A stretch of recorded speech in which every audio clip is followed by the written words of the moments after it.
Yo, yo. Yo, It's your boy Tally Up, man. Yeah. Welcome to the crib. I'm here with my co-host today. I'm freaking neat, man. And today we got the legendary, man. One of the GOATs ever. I'm talking about one of the biggest For real. A&Rs in Florida, man. I'm Straight talking up. about he impacted a lot of individuals coming up out of the state, man. For real. We like to introduce to y'all today, man, TJDJ, man. TJ Chapman, man. Welcome to the crib. Appreciate it. Yes, Glad sir. to be here. Appreciate What's up, y'all big guy? having We me. really Yes, appreciate sir. it, man. We're Yes, gonna dive sir. into a couple questions, man. I'm gonna get to the first one. And just to get right to it. How many artists that you know for a fact that you helped or had a hand in, getting to that part? Is it uncountable? Is it I can't. you can't I mean, on some real shit, I can't. right. It's like I be places Mm-hmm. and music would just play. And it just be like, damn, it's just always cool to know that I had a part in that. That's what's But the up. coolest thing is these songs are still playing today. Like hits, like a whole bunch of hits. And so, people always tell me that I should do something in regards to that or make a playlist with all the artists that I broke or work with and really, it's been a lot. Mm-hmm. It's been a lot. And at one point, if you was in the South, Mm-hmm. you kind of had to come see me. That's right. I mean, if you want your record broke, Respectfully, yeah. so it's like we was working with everybody. Okay. I mean, from the record pool, having all these DJs in the pool, to dealing with thousands of DJs worldwide, servicing music, to the events from the Tastemakers Only that I used to do at the Moon, like quarterly for about 10 years. Like everybody would come touch my stage, like literally. Yeah. People from Pitbull to Yo Gotti to T.I. to fucking first time Gucci Man performed So Icy was at the Moon. Wow. Nigga forgot his lyrics, so he had to do the first verse 2 times. Amazing. That's crazy. First time Shop Boys did Party Like a Rock Star was at the Moon. Okay. At TJDJ. First time T-Pain ever performed I'm Sprung was at the Moon. Wow. You know what I'm saying? Wow. That's amazing. It's a lot of history. I mean, it's like I can keep going. I don't even like to talk about the stuff because it sounds like I'm bragging or I'm capping or No, and, never. and, Yeah. But It is what it is. I don't know how I've been fortunate enough to be a part of all this and find all these people. Right. I feel that. I mean, Bless the heart, for real. That's what's I up, don't man. know. I That's just what's up. appreciate it. Yes, sir. And to be honest with you, like during the time I was had my head down, just straight in it, tunnel vision, that I really ain't get to see what I was really doing till after the fact. I was just trying to pay the bills, man. That's real. Real. Get That's to real. it. That's real. We're going to keep on diving. So you when got for 'em? exactly did you knew you wanted to play a part in music? When did you fall in love with just the music scene, doing music, being around just the whole, the culture? Well, not to tell my age, because I'm only really like 21, but Straight up. I was watching movies back in the day, Breaking, Beat Street, and in those movies, the DJ was like the nucleus of every damn thing. Right. He was the life of the party. He controlled the energy and the scene and whatever at the parties. He controlled the shows. The DJ played an active involvement in all the music back then, from whether it be scratching or just providing input on what to do. And so it's like, for me, I wanted to be that dude. Right. So I started DJing back in 1984. No way. 84. Amazing. That's Long when it started. ass time ago. I was in 8th grade That's real, dog. when I started DJing. Yeah.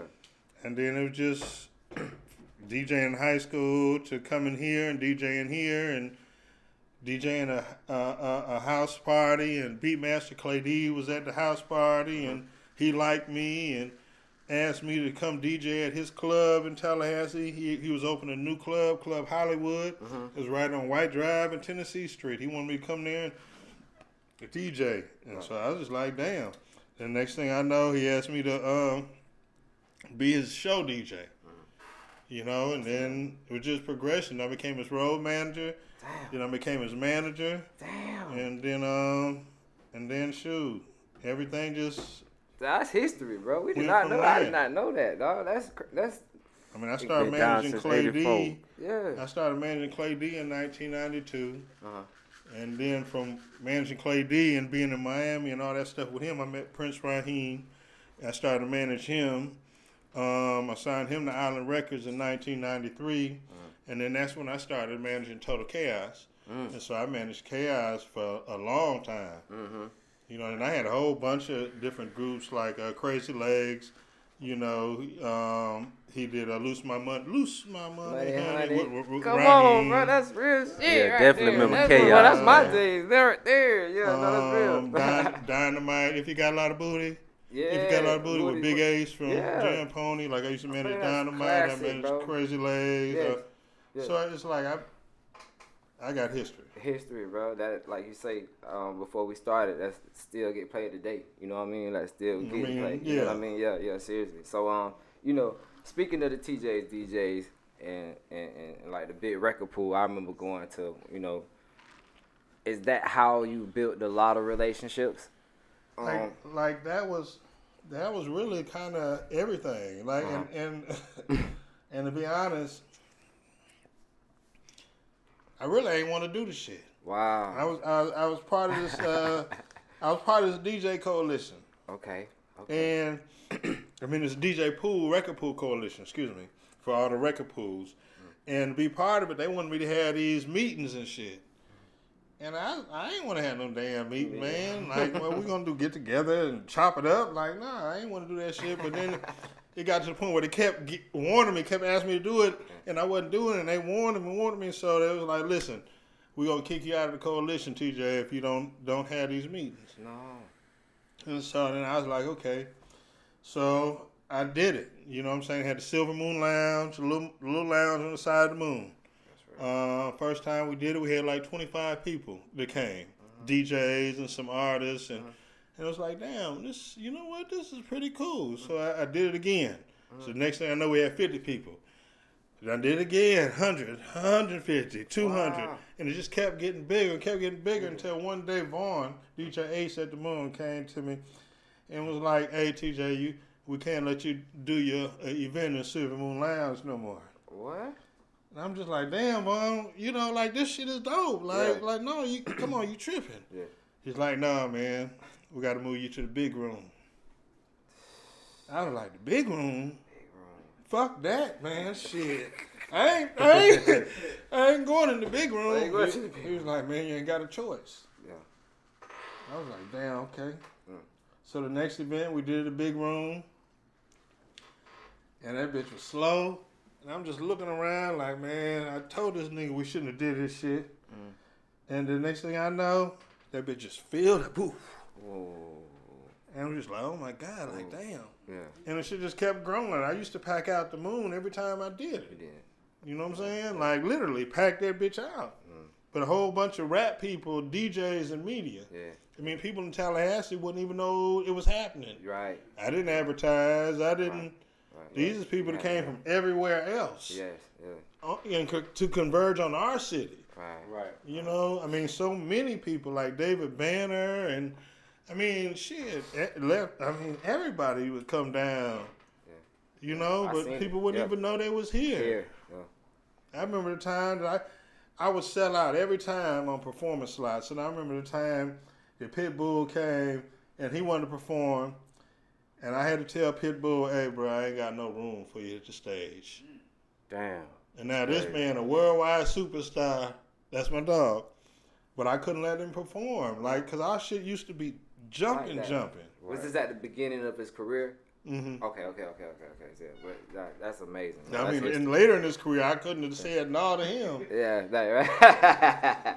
That's real. What you got for us, Abby? Yeah, we just gonna keep on diving, man. So when did you exactly become T-Pain's manager? Like what time frame? I mean, what I was year? never T-Pain's manager, man. You was never manager. I was never T-Pain's manager. His dad, Shaheed, would always come through my office. You know, would always come bring me new Nappy Heads music.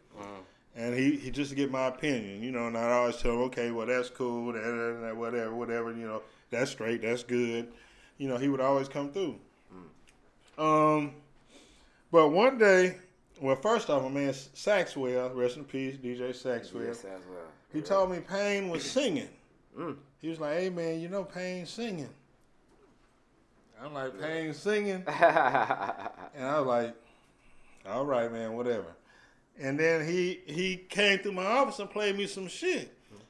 And, damn, I think he played me, I can't remember the shit. I'm in love, damn, it was a slow song.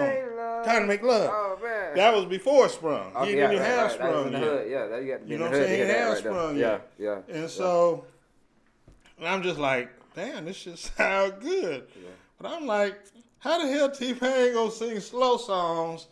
Like, look at the nigga. That ain't no R&B slow song. I mean, Payne was a thugged out Florida nigga, dreaded out, and you know what I'm saying? You know, it's cool it was cool to look dirty out this motherfucker. Right. You know, like that wasn't his thing. He wasn't putting on for nothing. Nobody. Right. So it's just like, man, this shit sound good as hell, but then he got that shit on his voice, and like I just don't know how that shit can work. And it's just like cool.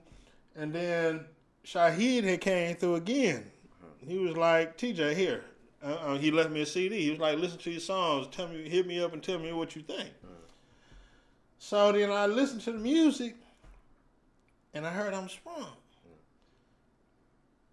And I called Shaheed. Shaheed is Muslim. Yeah. And I called Shaheed like, nigga. Oops, my bad. But this a hit. It's a hit. This a hit. Right. And shit, I ain't have nothing to do with whatever was developing in Tallahassee with that record. Yeah. But every place else was me. Right. You know what I'm saying? It wasn't no internet. It wasn't no shit you put a song online and TikTok and the shit take off. Nah. It was from people sending the record to people. And wasn't nobody doing that but me. A lot of groundwork and, you know, real work. I had the pipeline. Right. I had nothing to do with making that hit. That nigga's a musical genius. I ain't got nothing to do on that. But if you can give me a record, right? Shit, I can give that shit life. That's real. Yeah, that's what I do. That's right. You the GOAT. Like, speaking of which, you know, to piggyback off your question, with T-Pain's greatness, you know, a lot of artists, B.O.B, K-Camp and all that, you manage greatness. But, like, what are some qualities that you look in an artist, that an artist possess that makes you intrigued? You know what I'm saying? Makes you want to, hey, man, you know, I could, what are the key things the artists? Well, one thing for me is somebody that has their own lane. You know, that's key. It's like I ain't never been down with no one hit wonders. Okay, I got one hit wonder on my belt. I gotta add this in real quick. I got one hit wonder under my belt. Rest in peace, Twin. Nelly flew me out to St. Louis one time. It was Ali and Gipp that had a video shoot. And Ali and Gipp picked me up from the airport. Ali was big into working out. Yeah. So we went from the airport to the gym. Well, I heard a song playing that he played in the car. And it was just like, it was Baby Huey. And I was like, damn, this shit dope. Who is this? He was like, oh, man, nothing. It's a local artist. It's a local artist. Well, you know, he told me his name, Baby Huey. Okay, and the song was Pop, Lock, and Drop It. Wow. Damn. And so later on that night, we was hanging out. We had the video shoot. Then we went and hung out. Well, Ali ain't really go out. But he went out that time because I was in the city. So everybody was happy to see him, whatever. And so the DJ was playing the records. And the DJ dropped Pop, Lock, and Drop It. And when I say the whole club, everybody was doing the dance, Pop, Lock, and I can't dance. But everybody was doing the dance, Pop, Lock, and Drop It. Yeah, right. All I could see was money. You know what I'm saying? Like I looked at Ali like, nigga, this is some local nigga. Nah, bro, this is a motherfucking hit. Yeah. Right. And so they dropped me off at the airport the next morning. When I got out the airport, I called my dude, like, hey, man, you know this Baby Huey nigga, you know I can get in touch with him. He gave me his manager Angela's number. I got connected with them. Yeah. And then my man Memph Hits at Jive, who I did T-Pain's deal through, I sent him Huey. I was like, bruh, I got another hit. Okay. I sent it to him. He was like, okay, it's straight. Yeah. He was like, all right, I'm going to chill with it. I was like, okay, cool.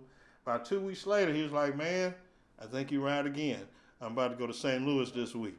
And it was just like, okay, damn. And he went and signed Baby Huey, and Pop, Lock, and Drop It became a hit. But that's my only number one. I mean, that's my only one hit wonder. Okay, excuse me. He didn't have another one to follow up behind it. Yeah, nothing. Okay. Nothing. But you was right about that one. I was right about that one. Straight up. But no, for me, as far as artists, like I like people to have their own sound. Okay. And sometimes you don't understand everything. You know what I'm saying? Like I'd be lying if I say I know the next wave. That I can see everything. But sometimes it's like you can buy into a person's movement. Okay. You know what I'm saying? You can see the shit. You can see the groundswell. You can see everything. You can see people actually fucking with that person. It ain't about having, 1 million followers. Ain't nobody get 5,000 likes on every post. No.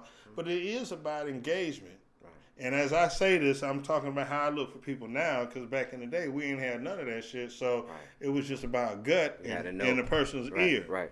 And knowing what worked. Yeah. You know what I'm saying? Yeah. But I like to know an artist has been through some shit. Because just because you good, it don't mean that you built for this shit.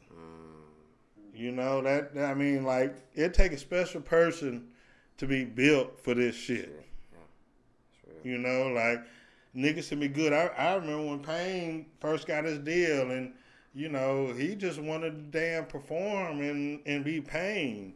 He wasn't on being no role model shit, and then all the touring and all the media that come along with it, that nigga was like, fuck this shit. Right.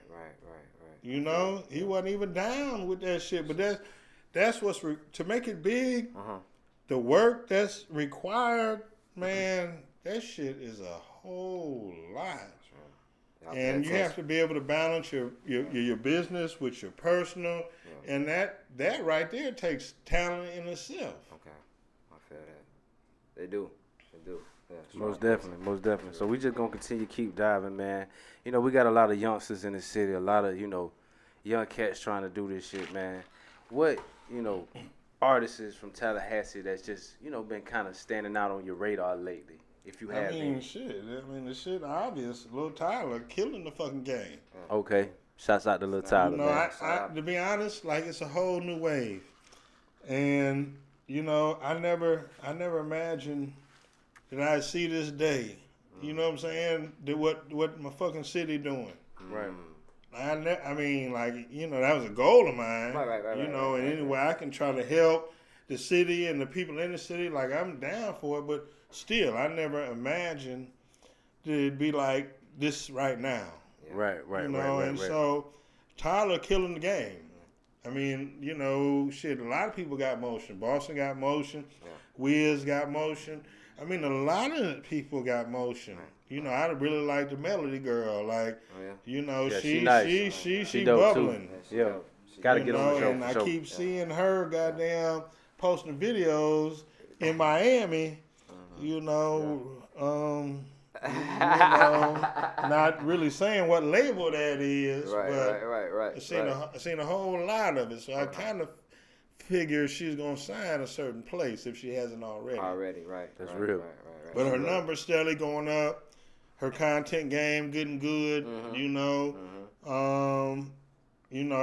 People just fucked with her. It wasn't that even her content game was good. Right. Or her putting out music. Like, no, but like now she got motion. But I'm just happy to see what everybody doing, man. Right. Me too, man. Me too. Like, so. Piggyback again off your question, like, how does that make you feel? You know what I mean? It makes me feel proud. Like I'm at the pool hall shooting pool, and Boston and Richie at the pool table next to me. And when I see rap dudes, they always come and acknowledge me and thank me and whatever. But these young dudes, shit, niggas don't even know who the fuck I am. I feel You know what I'm saying? Yeah. And it's just like, damn. But it's actually cool. Like, you know what? I ain't got nothing to do with you and what you got going on. More power to you. But I know I helped lay the foundation for all this shit. Right. For real. Like, really. And so, yeah. you know, I'm happy to see what's going on. I ain't Right. gotta have no involvement in it, man. Right. You know what I'm saying? I'm just happy and proud for my city. That's right. I love that. That's real nigga shit. That's what's up, dog. For real. You got what you got. That's all on me? Yeah. Okay, yeah, we're gonna keep diving.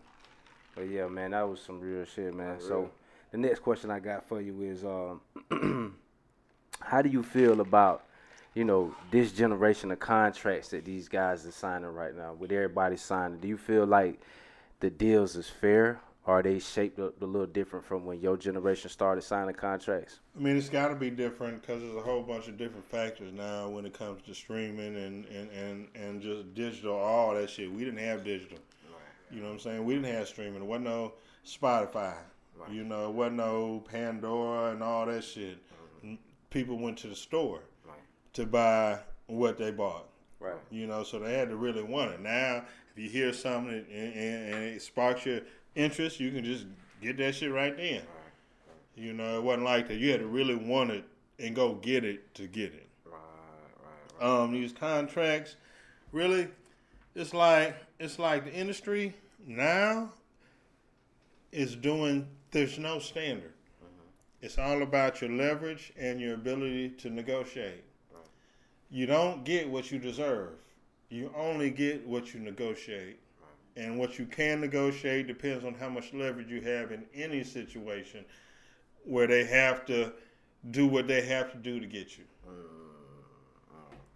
And so you got people signing deals, you know, where they get to keep their masters. Yeah. You know what I'm saying? They get to keep all kind of rights, and it sets them up for with success, you know, a huge future. But then you got people that ain't getting access to nothing. You know, somebody called me earlier and asked me they're about to sign a deal, 75-25. They get no advance. It's a development deal, and they get 75%. The person gets 25%. But it's like, okay, what is the person doing to actually get 25%? You know, if you know the business, then you know that, okay, well, even if nothing happens, that person has already added on 15, anywhere from 10 to 20% his own tax on top of whatever distribution deal he has set up. Right.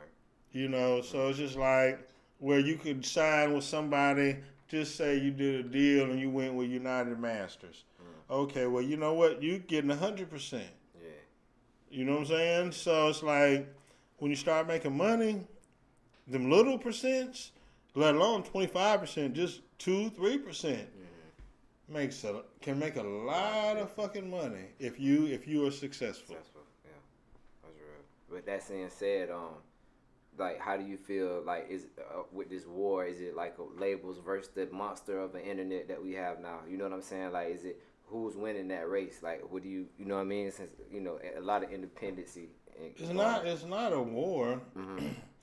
As an independent, you can have success, and with all the tools that you have at hand now, you can win, you know, to a certain extent.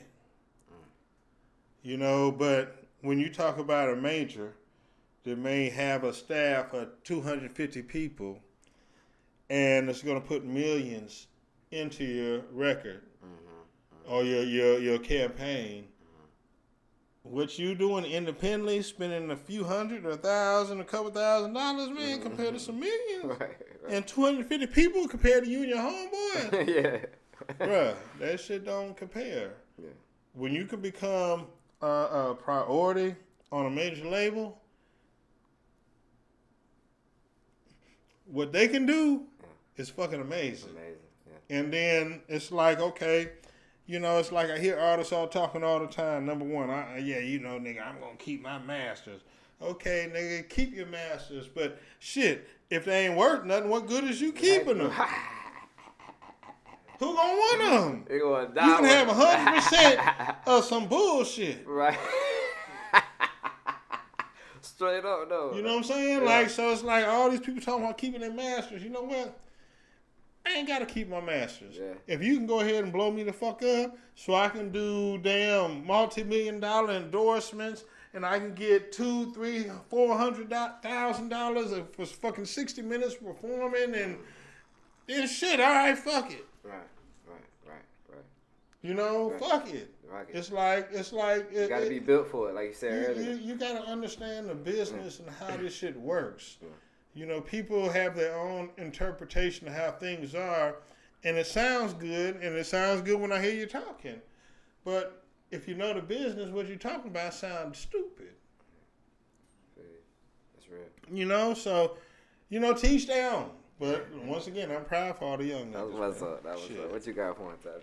Okay, we're going to keep diving, man. You mentioned something about, you know, just independent budgets and mainstream budgets and stuff like that. But if you had to put a dollar amount on what it takes to get an artist to that level to have labels interested in them, what would be that specific dollar amount? Really, an artist, well, first off, I can't put any dollar amount on that shit. An artist has to really want this. You know what I'm saying? It can't really be a hobby. It has to be some shit that this is what you do. Once again, I never heard of Lil Tyler in my life. You know what I'm saying? My son Blue put me on to him probably about maybe 8 months ago. He's like, Dad, man, you be the GOAT if you manage this kid. I look at the little nigga like, yeah, well, you know what? I mean, that he ain't ready for me. You know, that's what I'm thinking. Right. But then I'm just sitting there watching him every day. This little nigga ain't doing nothing but smoking weed, rapping in the bedroom. It's like, damn, you know what? This nigga look kind of cool. You know, damn, like his parents really let him smoke weed in the bedroom? Like he at the house. He's just chilling, yeah. He chilling, smoking weed. Like, damn, okay, you know what? I like that shit. Yeah, me too, yeah. And he ain't do nothing. He ain't go to the studio. Right. He ain't shoot no videos. He ain't do no shows. You know what I'm saying? He just attracted an audience from his character. Yeah. You know what I'm saying? He had them star qualities. He had everything about him that people like. Yeah. And if you can pull that, then you can win. Like to be honest, man, it's like the music is secondary now. And it's about your ability to connect with the people. You know what I'm saying? If you can connect with the people, we can convert that into goddamn fans. We can convert that to anything. If you want to sell fish, then shit, we can convert them into fish buyers. You know what I'm saying? Like, you can do whatever you want, but it's like people have to fuck with you. That's right. It's about you doing something that the people find interesting, whether you cook great food, whether you got the best shoe collection, whether you smoke the loudest weed, like whatever, whether you fish every day. You know what I'm saying? It don't matter. Right. But they have to connect with something about you, and then you can throw them onto whatever you decide to do, whether it's music or goddamn hair or whatever. That's real. You know, and so it's like the younger generation understands that, whereas the older generation, they don't get it, and they don't get the social media game, and it's like. And when I say older generation, I'm not even talking about old like me. I'm talking about niggas that's like 26 and older. Right. If you 26 and older, you grew up with a different mentality, you know, where certain shit just ain't cool. Right. You don't do that. Right. That's the code. Nah, nigga, I ain't doing that shit, nigga, nah. Right. But the young niggas, they don't care. Shit, they can be at their brother's funeral. They gonna put that shit on Instagram. Right. They gonna go live. Facts. But you know what? That's the entertainment shit that the people want to see. And they get it. They get it. Whereas the older niggas, 26 and up, they don't get it because they stuck on their beliefs and what they grew up on. But they ain't thinking about what the job is today to be successful. I feel that. You made a lot of good points right there. Yeah, that's real. It's on you for you. Yeah. What genre of music that you feel is the hardest to like promote? You get what I'm saying? I know you deal with a lot of different types. I mean, you know, the pop shit is the hardest to promote. Yeah. Because there's so much competition and the shit is so much bigger. You know, but if you can break into that, you know, I'm fortunate I found B.O.B at an open mic in Atlanta, and, you know, been part of his career. I've been B.O.B's manager for 17 years now. Jesus, man. And so shout out B.O.B, man. Helping him develop and creating this shit and getting into that pop lane. The shit ain't easy, and we never could have done it without the major label. That's real. We never could do it without the budget. Right. You know, that's everything. Right. But I'm thankful. You know, I like that other money. Yeah. You know, all y'all cool right. in here. You know, I fuck with everybody. Right. But it's different with that white money, man. Straight up. It is. Like, and I probably get crucified for saying this. Don't shoot me. Don't punch me in the mouth if you see me out. But the business is totally different. It's totally fucking different. And I hate to say that, you know, but all I can say is what I've experienced dealing with all sides of the business. I feel that. If you can break into that shit, that's everything. That's real. But I love my urban crowd. Okay, straight up. Okay. But we just gonna continue to keep diving, man. Okay. So we just gonna, you know, at this point of the game, where we at right now with all the social media, how important is an artist's image? Like, how important is the imagery right now? I mean, the image is everything, but really, it's different now. It's different. I mean, the image is everything, but it's a matter of what the people like, man. Like you can have, to be honest, you know, a motherfucker can have like 5 eyes out here. And the people go on damn shit, pay top dollar for them to come to the club. Right. They will. They gonna have more likes than me or you. They will. Right. Yeah. You know, like had 3 legs or something. Like, shit, you on. That's what's up. But, you know, it's just, once again, it's something that draws the people to you. Whether you look crazy because you're deformed or some shit. Yeah. Or you know, whatever. But it ain't, the music is secondary. Put the other stuff first and then feed them the music. Yeah. You know, just keep pushing the music in their face. It becomes noise. You know what I'm saying? That they eventually start That's blocking amazing. out. Y'all hear that, right? Pay attention, man. For Definitely real. pay That's attention. real shit. Nobody want to hear shit all day. Like all day, you just posting your raps, nigga. Like, come on, man. Like, show me something. Straight up. That's real, dog. That's real. So you free? I mean, how can I ask this question? It's like, you know, would you ever be interested in doing something like the TJDJ's record pool thing again? Never. Never. And people act like on some real shit. People ask me about that shit almost daily. Wow. Still. Wow. You know, and so it's like, damn, you know what? I appreciate the fact that I impacted this many people that you still thinking about what I used to do fucking 10, 15 years ago. You know, but for me, shit got too big.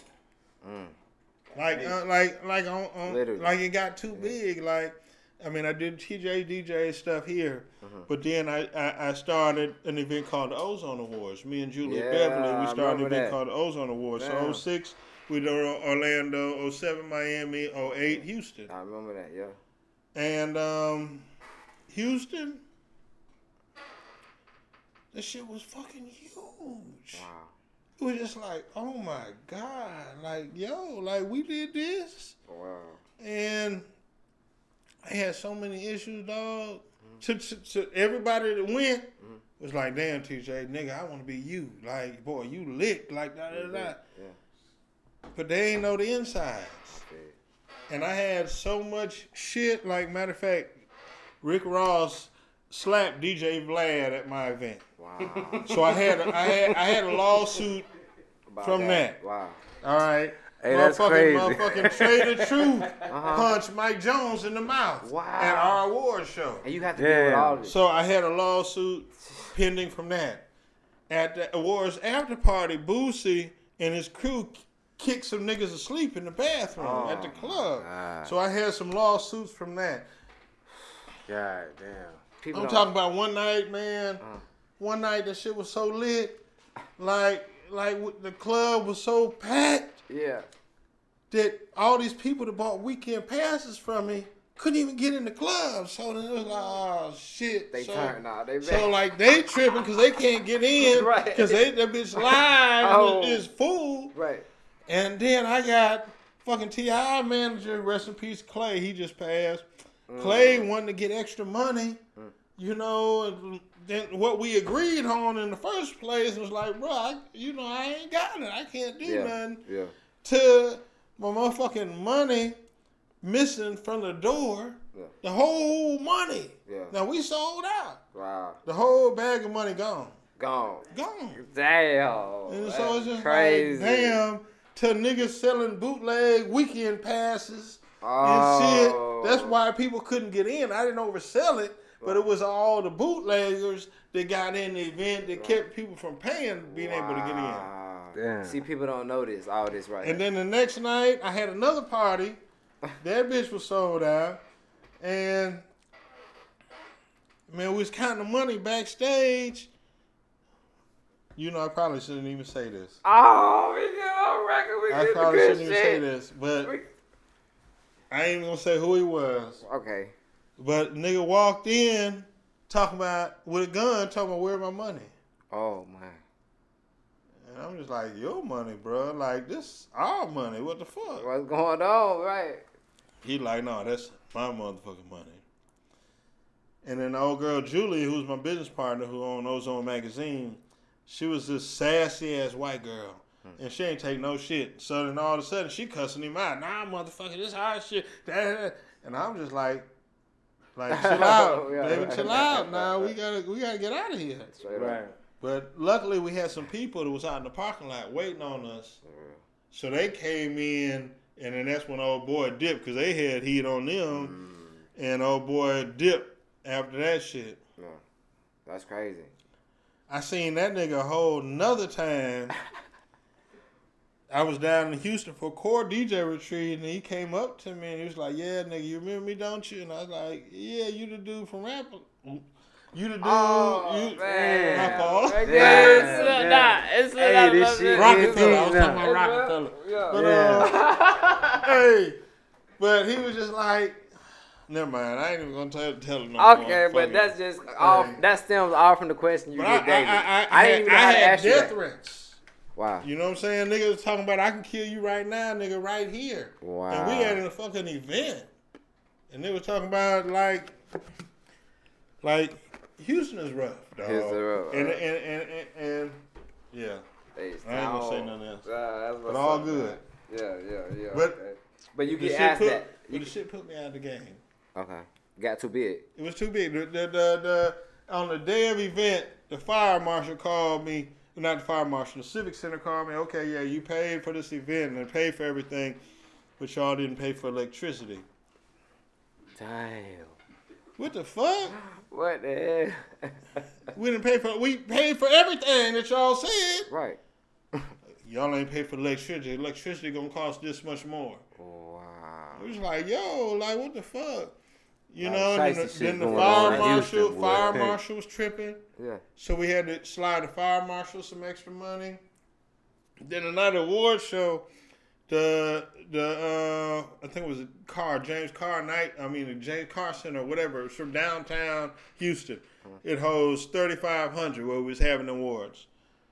Well, there was so many people. They busted through security, busted through the gates and everything.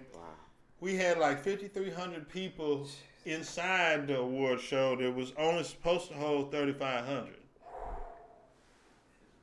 Wow. Standing up. I mean, the shit, it was ridiculous. But I had so many issues, bro. Yeah. that I ain't never want to do shit no That's more. crazy. Damn, bro. I'm So, glad I asked that question. I would never know. I'm not interested. Yeah. Okay. I'd rather leave it as being great for what it was than coming back and trying to do it again and tarnish the legacy of the event and what people remember for. Okay. That's what's up. Yeah, I got 2 more, man. So, a lot of people don't know. Yeah. Because they weren't there. So what really happened at the Obama party, man? We got to talk about that. We got to talk about the Obama party. I had to do it, dog. I had to. Well, if you know me, I like to entertain my followers, the niggas that follow me and fuck with what I do every day or whatever. So, I wasn't. Obama shit was cool, like it was super cool. I ain't never been to a nigga house but that one time, but understand, that was my 3rd time doing something for Obama. Wow. You know what I'm saying? Yeah. I've been to the White House with B.O.B. and performed with Obama. I got pictures with Obama. Wow. That's major. I did another event at the House of Blues in Hollywood, California for Obama. Wow. With Bob. I didn't know that. So House the Trap Beckham thing was my third event with Obama. Okay. But I'm shooting all kind of shit, talking shit on my stories and everything, just like, yeah, nigga, y'all ain't here, whatever. And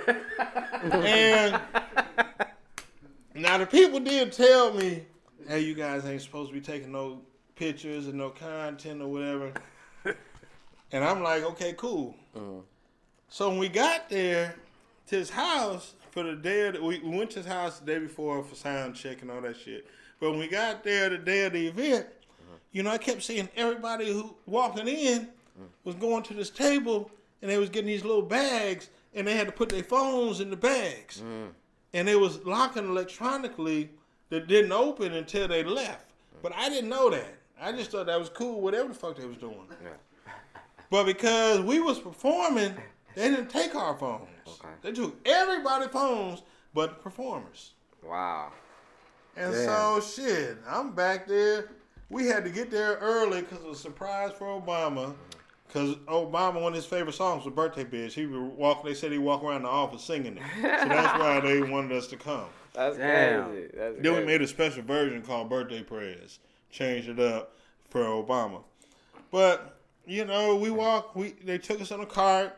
I'm all on camera. Yeah.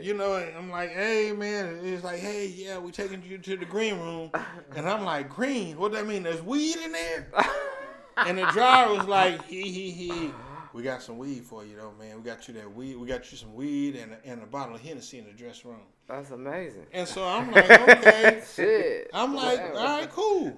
But we had to get there early before Obama even noticed because it was a surprise for him. So we had to get there early and sit in it. We had our own little private dress room in the tent in his backyard. We had to sit there for 5 hours without being seen. So Obama wouldn't see us until what time we were supposed to come out on stage. Excuse me, I ain't never had to sit in no room 5 hours and wait. So shit, we back in there bitch smoking, drinking. Whoa. We getting fucked up. Yeah, I'm just damn entertaining myself on my stories, taking pictures of the napkins and you know what I'm saying? And right. And then so we finally performed and that shit cool. That shit was dope as hell. Yeah. But afterwards I'm just walking around smoking and shit. But everybody was there, from Oprah to Steven Spielberg. Hanging out. Like where you sitting? Yeah. Where I'm at? Beyonce was sitting right there next to me. Jesus. Jay-Z was sitting right next to her. Wow. It was just like, damn, this shit fucking cool. Oprah, like everybody at this bitch. Everybody's there. It was just like, damn, I ain't never been around no money. All this money in one motherfucking place. Damn. And I'm just looking at damn Beyonce like, damn, I kind of want to touch her. But I know Jay-Z would have punched me in the mouth. So I ain't. So I was just being cool, so I'm sneaking pictures. I'm sneaking pictures on the side, taking pictures of Trap Beckham with different people. You know what I'm saying? Taking, like, they had all kind of, like, every brand had their own drink station. So the goddamn vodka was one drink station, Tito's. And they got all kind of special drinks and all kind of shit for the night. So I'm videotaping all this shit. They had a custom cigar man rolling cigars. Wow. They had like everything. That's what's up. Like it was amazing. So I'm just filming everything, you know. Yeah. And I didn't think none of it. And then the lady got mad and told Chapman to delete it. And I was like, damn. So then she said something to me. And I deleted the shit. But you know what? I didn't realize the world was watching me. Damn. Because it was Obama's 60th birthday, and everything was top secret. They couldn't get no cameras in. They couldn't get no reporters or no leaks or nothing. Right. So the only footage that was out there was my footage. Wow. So my shit was all, like, if you search right now TJ Chapman Obama, you gonna get at least 15 pages on Google. My shit went worldwide. Like, I ain't never trended like that. And it was just like, oh my God, like, what the fuck? Then the next morning I'm waking up and I'm looking at the New York Post, and goddamn, they got a picture of me smoking a blunt. Whoa. And I'm looking ignorant as shit. Yeah. And then they took all my stories and made one video of that shit. And I'm seeing it on different damn fucking blog sites and shit. Damn. And I'm like, damn, I look ignorant as a bitch.